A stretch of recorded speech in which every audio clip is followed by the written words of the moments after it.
Les marchés financiers sont en train de s'effondrer actuellement. Que ce soit le Bitcoin, les crypto-monnaies ou même les marchés traditionnels du monde entier, tout le monde est en panique. Alors aujourd'hui, j'aimerais avec vous évoquer une fois encore le fameux Black Monday, un scénario que beaucoup de personnes ont anticipé et qui, visiblement, pourrait s'avérer être vrai d'ici quelques heures, pourrait plonger les marchés dans une chute libre totale. Alors, au cours de cette vidéo, il faut absolument que je vous parle de ceci. Je vais également vous donner mon avis sincère sur si selon moi ça pourrait arriver ou pas. Je vais vous présenter ma stratégie. Je vais vous expliquer ce que je fais personnellement parce que moi aussi j'ai perdu beaucoup d'argent, alors je vais vous donner mon plan d'action très précis. Ça va être une vidéo très importante aujourd'hui, il ne vous reste que quelques heures pour vous préparer pour cet événement majeur, alors restez par ici du début jusqu'à la fin pour ne rien rater. Bienvenue à tous, je m'appelle Maxime et je vous apporte chaque jour des nouvelles vidéos en français sur les crypto-monnaies, vous apprenant comment vous faire de l'argent sur ce marché. Si vous êtes nouveau sur cette chaîne, alors je suis sûr de vous abonner et d'activer la cloche dès maintenant. Ok, comme toujours, allons droit au but. Commençons ici par le marché des altcoins qui se porte visiblement très mal. Alors, pour commencer, ce que vous pouvez constater, c'est que au cours des 24 dernières heures, les marchés sont totalement en chute libre. Vous pouvez constater que de nombreux altcoins ont baissé de 20 à 25% et que le Bitcoin, lui aussi, est largement dans le rouge aujourd'hui. L'Ethereum, lui aussi, forcément, a pas mal rechuté. Mais commençons par nos fameux graphiques du Bitcoin pour bien comprendre la situation dans son ensemble. Alors, vous savez que depuis, j'aurais envie de dire une bonne semaine, voire deux, on discute du fait qu'on est en train de s'effondrer et qu'on est sur le point de connaître un mouvement important. Maintenant, il est l'heure de prendre cette fameuse décision. Est-ce qu'on va franchir cette ligne jaune à la hausse ou la ligne orange, cette fois à la baisse ? Alors, si jamais on perd ce niveau de support, ce que je vous dis depuis un moment, c'est que oui, le mouvement risque d'être assez violent. Et depuis, on a effectivement perdu ce support des 81 700 $, la ligne orange que vous avez juste ici. Et depuis lors, le Bitcoin a chuté d'environ 10% en atteignant les 74 800 $. Et d'ailleurs, il s'agit carrément d'un nouveau creux pour ce cycle. Vous pouvez voir que la clôture de chandelle précédente ici se situait au 78.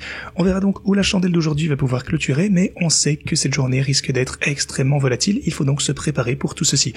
Deuxièmement, au cours de ma vidéo d'hier, j'évoquais un fameux scénario de lundi noir, le Black Monday, lié à l'anticipation d'une ouverture des marchés qui serait supposément largement dans le rouge, parce que vous le savez déjà, les marchés traditionnels étaient déjà en baisse vendredi et ont clôturé de manière extrêmement inquiétante, et donc ce que tout le monde craignait, c'est que les marchés traditionnels ouvrent en continuant leur chute libre. Or, la seule façon d'empêcher la baisse des marchés traditionnels, ça aurait été que Trump, dimanche ou samedi, prenne une décision assez bullish en fait, qui surprendrait positivement le marché, qu'il agisse, qu'il conclue un accord ou que sais-je, qui aspirait surtout confiance au marché. Or, rien de tout cela ne s'est produit. Au lieu de ceci, on a assisté à davantage de commentaires négatifs et pessimistes concernant les droits de douane. C'est pour ça donc que les marchés ont continué leur chute. On a ouvert carrément avec un gap ici. Vous pouvez voir qu'on a atteint mon niveau de support de ce côté. On a presque atteint mon niveau de support à 4813 pour les marchés traditionnels. Mais maintenant, du côté du S&P 500, ça ne s'annonce vraiment pas terriblement bien. On est en chute de 22% par rapport au sommet. Et ça, encore une fois, pour les marchés traditionnels, dites-vous que c'est absolument énorme. Alors, traditionnellement, quelque chose comme ceci pour les cryptos, ça signifierait une baisse de 30, 40, 50% facilement sur l'ensemble des marchés des cryptos. Et ceci me montre en fait que, en quelque sorte, la situation reste un peu stable, même si oui, c'est vrai, le Bitcoin et les principaux altcoins se font casser la figure. Mais c'est un petit peu moins grave que ce à quoi on pourrait s'attendre normalement pour voir autant de panique sur les marchés du monde entier. On a toujours un peu de confiance qui règne sur les marchés. Certaines personnes achètent encore le dip pour le Bitcoin et ça c'est important, je vous en parlerai d'ailleurs plus tard. Ceci étant dit, mon prochain niveau d'achat auquel je compte ajouter des positions importantes, je vous en ai déjà parlé, il s'agira des 71 500 $. Si jamais on redescend jusqu'à ce niveau, je rajouterai davantage de positions pour le long terme, notamment pour les altcoins majeurs comme Solana, en fait tout ce dont je vous parle essentiellement, donc Cardano, XRP, Doge, Bitcoin, surtout le Bitcoin d'ailleurs pour le coup, là c'est sûr que je vais rajouter de l'argent, mais voilà, ici il s'agit du niveau au court terme pour mes prochains ordres d'achat. Mais comme vous le savez, je vous ai dit qu'on risquait d'atteindre notre pic, donc oui, voilà en gros ma théorie. À mon avis, on va voir un pic quelque part, encore une fois ça n'engage que moi, vers 2026. D'ici là, tout peut arriver. Ce marché est un petit peu différent, on pourrait faire quelque chose comme ceci, ou on pourrait faire carrément quelque chose, j'en sais rien moi, comme ça, ou voir, j'en sais rien, une énorme période de hausse, et puis une rechute. En fait, On n'en sait rien, juste tout ce qu'on sait maintenant, c'est que notre avenir est entre les mains de l'homme orange, le fameux Donald Trump. Donc tout peut arriver parce qu'il change vraiment souvent d'avis. En fait, il est très imprévisible, comme les marchés des cryptos, j'ai envie de vous dire. Le fait est que la raison pour laquelle je ne vends pas mes positions pour le moment, même si elles sont toujours en baisse, c'est que je suis toujours confiant pour le long terme. Croyez-moi, c'est vraiment pas drôle d'avoir perdu $1,5 million de dollars. Je pourrais probablement juste, avec ces pertes ici, j'aurais pu utiliser cet argent pour, j'en sais rien, moi, acheter une belle maison sur une île tropicale ou même, j'en sais rien, en Thaïlande ou quoi que ce soit. Donc c'est vraiment pas drôle d'être en chute à ce point-là. La raison pour laquelle je ne clôture tout de même pas mes positions, c'est parce que j'y crois. J'avais toujours un plan depuis le départ. Je sais que entre le pic qu'on risque de connaître, encore une fois, selon moi, en 2026, vous le savez, c'est mon avis, c'est pas un conseil financier, mais beaucoup de choses différentes pourraient arriver. On va connaître de la volatilité, c'est sûr, on observe actuellement une forte volatilité à la baisse, certes, mais les choses peuvent toujours évoluer très rapidement. Donc, je ne change pas ma stratégie, je ne change pas mon plan, je ne vois aucune raison de changer d'avis. Ce que je dois faire, c'est juste m'assurer de rester en vie dans la crypto, je dois m'assurer de ne pas me faire liquider, de pouvoir survivre à cette volatilité. Surtout, en fait, personne ne s'attendait à une telle dégradation à la baisse, donc dites-vous qu'une telle surprise, ça peut arriver à la hausse aussi. Je pense que la plupart des gens s'attendaient un petit peu à ce que Donald Trump bluffe, qu'il utilise cette situation pour obtenir ce qu'il voulait, en fait, mettre en place une bonne tactique de négociation, en quelque sorte. Et visiblement, ce n'est pas le cas, il est beaucoup plus décidé qu'on ne le pensait, il va effectivement poursuivre sur sa lancée, ce qui a pris le marché un petit peu par surprise, c'est le moins qu'on puisse dire. Maintenant, eh bien, il ne reste plus qu'à attendre de voir ce qui va se passer. On a déjà connu des chutes totalement brutales sur tous les marchés, donc je ne vois aucune raison de vendre à un niveau aussi bas. Encore une fois, je vous le répète, ce n'est que mon avis, c'est pas un conseil financier. Mais par contre, si vous regardez les altcoins, Ethereum est également en chute libre depuis les quelques derniers jours. On atteint mon niveau de support ici à 1400. Pour Solana, on est finalement passé sous les $100 avec un support au 95. Pour Dogecoin, eh bien, on est en train également de perdre ce niveau de support. Vous pouvez voir que, Doge, c'est également plutôt rude. XRP est en baisse. On a, quelques niveaux de support ici. Donc, on a pas mal d'altcoins. En fait, tout le reste du marché se fait casser la figure et je sais que c'est pas agréable. Alors pour le graphe Others qui concerne les altcoins plus petits, en fait c'est surtout pour ça que je vous en parlais juste ici. Lorsqu'on a perdu mon niveau de support, on a perdu ce niveau et on a clôturé ici sous les 320. Et oui, je vous ai dit qu'on se consolidait, donc surtout, en fait, retenez bien que je vous parle des altcoins principaux, donc Solana, Ethereum, etc. Alors oui, ils ont pas mal chuté, mais pas autant que le reste du marché, bien sûr. Donc, en gros, lorsqu'on a perdu ce support, eh bien, c'était un avertissement que je vous ai procuré. Et depuis lors, eh bien, pour les altcoins plus petits, on a chuté de près de 50%. Donc voilà, évidemment c'est pas quelque chose que je souhaitais à qui que ce soit, mais c'est intéressant à observer. Voilà, je suis toujours dans le Bitcoin et les altcoins principaux, mais je reste prudent avec les plus petites cryptos. Il y aura un moment pour investir dans le reste du marché, mais maintenant, c'est pas le moment, à mon avis. Ce qui m'amène maintenant au marché traditionnel. Alors, à quoi peut-on s'attendre? Est-ce qu'on va assister à une nouvelle chute libre? Est-ce qu'on va assister à ce fameux lundi noir où on ne fera que chuter sans interruption jusqu'à ce que finalement on ait une grâce salvatrice? Bon, déjà l'ouverture était très mauvaise, on a rechuté, les marchés n'ont pas vraiment ouvert pour le coup, il s'agit des futures ici, mais jusqu'à présent, on n'a pas vraiment connu un scénario de type Black Monday. Le Bitcoin n'a pas encore chuté de 25%, les altcoins n'ont pas encore chuté de 50%, alors certes, on traverse un crash qui fait vraiment pas plaisir, mais c'est tout de même un phénomène auquel, malheureusement, on devient habitué si vous êtes dans le marché des cryptos depuis un moment. Alors oui, on a chuté, mais c'est pas si énorme en fait. C'est pas 20% en une journée, et ça peut arriver. Et d'ailleurs, laissez-moi vous expliquer quelque chose d'important. Vous avez ce genre de coupe-circuit, si vous voyez ce que c'est. Grosso modo, lorsque les marchés traditionnels chutent trop fort, ils arrêtent le trading. Donc, tout d'abord, à 7%, ils arrêtent le trading pendant 15 minutes. Ensuite, je pense que si ça continue de 20% en une journée, ils arrêtent le trading et ils réouvrent le lendemain. Je pense que c'est comme ça que ça marche. Et ça empêche les marchés de chuter trop rapidement avec tout le monde qui panique. En effet, boule de neige. Les cryptos, évidemment, elles n'ont pas ça. Les cryptos peuvent chuter beaucoup plus rapidement, beaucoup plus fort. Il n'y a aucun coupe-circuit. La baisse se poursuivra tant que les gens sont prêts à vendre. Et voilà, je voulais juste vous expliquer ce concept parce que les marchés traditionnels pourraient s'arrêter. Concernant mes stratégies, eh bien, comme je vous disais, je suis en négatif de 1,5 million de dollars. Mes bots longues, et c'est le moins qu'on puisse dire, ne se portent pas très bien, ils sont très très largement dans le rouge. En revanche, les bots short, même s'ils sont beaucoup plus petits, c'est vrai, servent simplement de couverture pour les positions longues. Donc au minimum, on se conforte en disant qu'on gagne quand même de l'argent sur la chute. Ils se portent plutôt bien, je suis en hausse de 80 000 dollars pour le Bitcoin, donc pour le short ici, donc 50 000 dollars du côté de l'Ethereum, 61 sur Solana et 31 pour le Dogecoin. Pour Cardano XRP, je n'ai pas de bot de protection ici, je n'en ai pas ouvert pour ces deux-là, mais je vais peut-être essayer d'en ajouter prochainement, on verra bien. Je vais essayer de voir Déjà, si on peut constater un rebond, peut-être que je pourrais investir à un prix plus élevé, je vous tiendrai au courant à ce sujet, mais c'est pas sûr.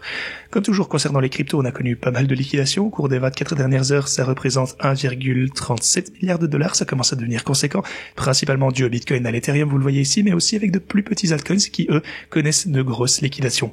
Ceci dit, maintenant, voyons l'évolution des marchés traditionnels. Le Russell 2000, donc les marchés traditionnels américains, a brièvement atteint le seuil critique des moins 7%, et ça a entraîné une interruption du trading suite à une baisse trop importante, les fameux coupe-circuits. Alors, quand on regarde ceci, ce qu'il faut bien comprendre, c'est que c'est pas un problème spécifique à la crypto-monnaie. La chute des altcoins est bien réelle, c'est vrai, mais il faut comprendre que le monde entier est en chute libre. Et d'ailleurs, même des brokers, des sociétés de courtage comme le CME ont envoyé un avertissement en disant que si on chute de 7% entre 13 et 20%, eh bien, on va atteindre ces seuils de déclenchement, qu'il s'agirait donc d'avertir les investisseurs qu'en cas de baisse, eh bien, le trading serait finalement interrompu. La Chine également voit ses marchés en chute libre. Ils ont ouvert avec une chute de 9%. Vous pouvez voir que, attendez, les meilleurs exchanges, qu'est-ce que c'est, donc les actions japonaises ici, eh bien vous pouvez voir que le Japon vient également d'atteindre son seuil de coupe-circuit, donc le trading a été interrompu. D'autres marchés japonais ont également atteint le seuil de déclenchement, je pense, et donc le trading a été interrompu. L'Allemagne, alors la bourse a baissé de 5%, l'Australie presque 7%. Alors, une autre chose, et pour le coup, ça je pense que c'est plutôt positif pour le coup, on a Vanguard qui a envoyé un email à ses clients pour leur dire de résister à l'envie de dévier de leur plan financier à cause des marchés qui sont en train de chuter. Alors, on pourrait dire qu'ils tentent de les influencer, mais finalement, c'est pas un si mauvais conseil. C'est pour ça que je ne clôture pas mes transactions. Alors, même oui, c'est vrai, c'est vraiment très vilain actuellement. 1,5 million de dollars, ça fait mal. Et si vous ressentez la douleur, croyez-moi, je souffre aussi de ces chutes. Je savais que c'était possible, évidemment, je suis préparé pour ces scénarios. J'avais un plan dès le départ, mais je ne vais pas le modifier. J'ai toujours su que c'était une possibilité, même si c'est désagréable.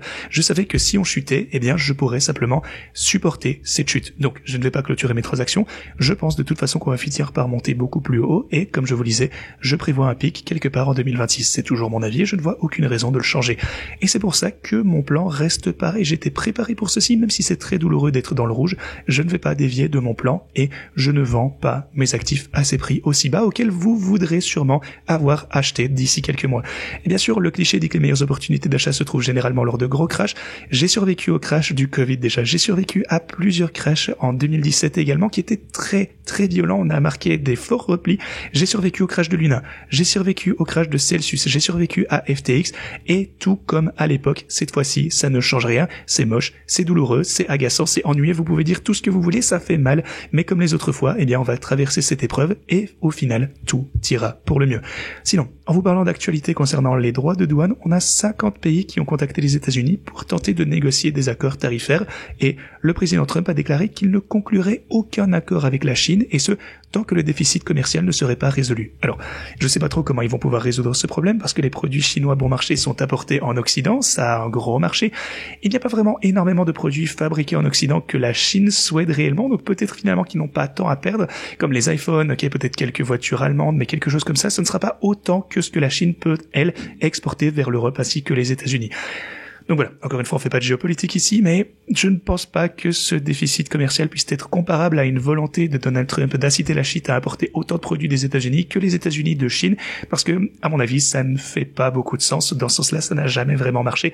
Mais bref, on verra de toute façon comment ça va pouvoir évoluer. Une chose est sûre, la volatilité va être importante tout au long de cette semaine. Il faut donc s'y préparer. Aussi, vous pouvez voir qu'on constate une consolidation des marchés des crypto-monnaies. Ce que vous pouvez voir, c'est que l'argent est en train de se consolider au sein des altcoins du top 10. Et c'est pour ça que je vous disais, il y a déjà 6 mois, je pense, je vous répétais tout le temps, soyez prudents parce que probablement, maintenant, on risque d'assister à une consolidation sur les principales cryptos seulement. Et c'est pour ça que je m'intéresse surtout à ces dernières depuis un moment. Solana, Ethereum, Doge, Cardano, XRP, Solana, vous le savez. C'est pour ça que j'ai des stratégies uniquement pour les plus grosses cryptos diffusées sur la chaîne dont je vous parle régulièrement parce que oui, j'ai la possibilité, je vous ai donné la possibilité d'utiliser ces bots de trading pour toutes les autres cryptos, mais personnellement, en tout cas ceux dont je vous parle tous les jours, les cryptos sur lesquels je mise beaucoup d'argent, eh bien ce sont les principales. Pour moi, c'est pas le moment d'investir dans les plus petites cryptos. Pour le moment, c'est vraiment trop dangereux. C'est plus vraiment le bon moment depuis quelques mois. Le moment viendra, soyez-en sûrs, je serai le premier à vous informer lorsque je changerai d'avis. Comme toujours, je vous apporterai des bonnes opportunités sur la chaîne, mais pas tout de suite. J'espère, ceci étant dit, que ça vous a été utile. En résumé, je ne pense pas qu'on va assister à un effondrement total, quoi qu'il arrive. Ce que je pense par contre, c'est qu'on pourrait assister à une chute encore plus bas, peut-être qu'on pourrait descendre jusqu'au 70, 72, allez, disons 72, et puis rebondir à partir de ce point, mais je vois aucune raison de vendre à ce stade de toute façon. On va résister à la tempête, on va atteindre un pic en 2026. D'ici là, oui, il y aura de la volatilité, mais les bots de trading peuvent également tirer pleinement parti de cette volatilité et générer plus de profits sur les fluctuations. Si vous vous sentez surexposé, bien entendu, agissez en conséquence. Tout ce qui compte, c'est de survivre, mais je vous tiendrai informé à ce sujet, comme toujours.